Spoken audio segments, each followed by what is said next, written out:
नोंथांमोनखौ आंनि जाथाय रादाब इउटुब चेनेलाव बयखौबो बरायबाय। दिनैनि मोजां गाज्रि रादाबफोरखौ मिथिना लानो फैदो। उत्तराखन्डआव सासे 33 बोसोरनि बिपेन कुमार मुंनि जागितिनि थागिबिखौ गोदोनायाव हास'ना बुथारदों।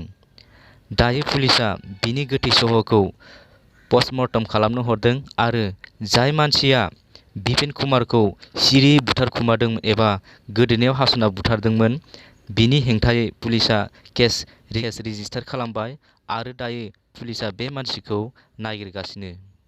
कर'ना भाइरासआ जोंनि भारताव जोबनानै थांबाय। दायो आरो मोनसे टमेट' मुंनि गोदान भाइरास फैदों आरो बे टमेट' बेमारखौ केरेलायाव मोननाय जादों। दासिमहालागै बे बेमारखौ केरेलायाव मोननाया 82 जन मोनदों होनना मिथिदों आरो बे टमेट' बेमारा उन्दै गथ'फोरनियावहाय जायो होनना मिथिदों। नोंथांमोनहाबो न'खराव उन्दै गथ'फोर दङबा गथ'फोरखौ हारसिं हाला हगारनो नाङा, जाहाथे गथ'फोरनावबो बेफोरबायदि बेमारा सोमजिनो हायै बायदि। दायो मा जाहोननि थाखाय बे बेमारा जादों बेखौ मिथिना मोनथ'वाखै। उनाव मिथिब्ला नोंथांमोननो खबर होगोन बे रादाबनि गेजेरजों। जोथोन ला, मानोना 5 बोसोरनि उन्दै गथ'फोरनियावसो दायो बे बेमारखौ मोनगासिनो। दासिमहालागै केरेलायावहाय मोननाया बेखौ 82 जन मोननाय जादों होनना मिथिहोदों। दानिया गुबुन मोनसे रादाबाव फैदो।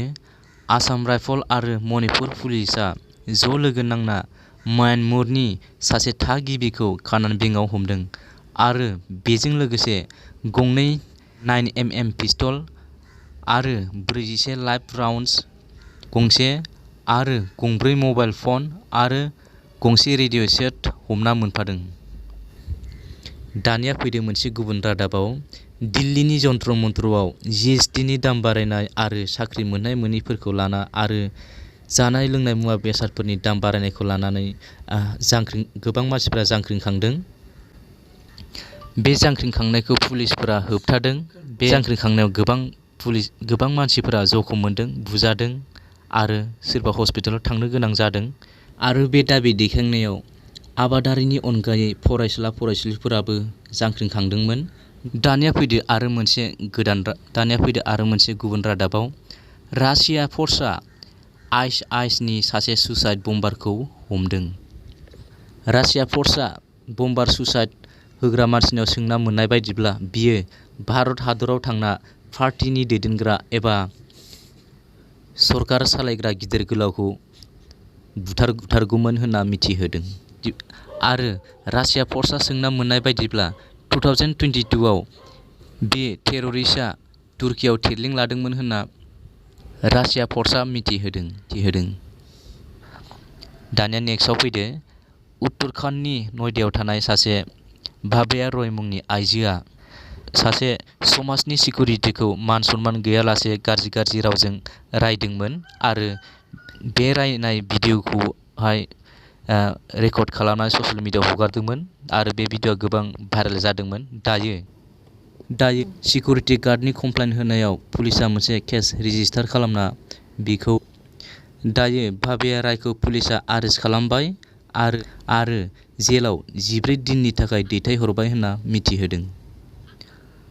हर घर तिरंगाखौ लानानै बयबो गावबा गावनि न'आव भारतनि उदांस्रि फिरफिलाखौ बिरहोदों।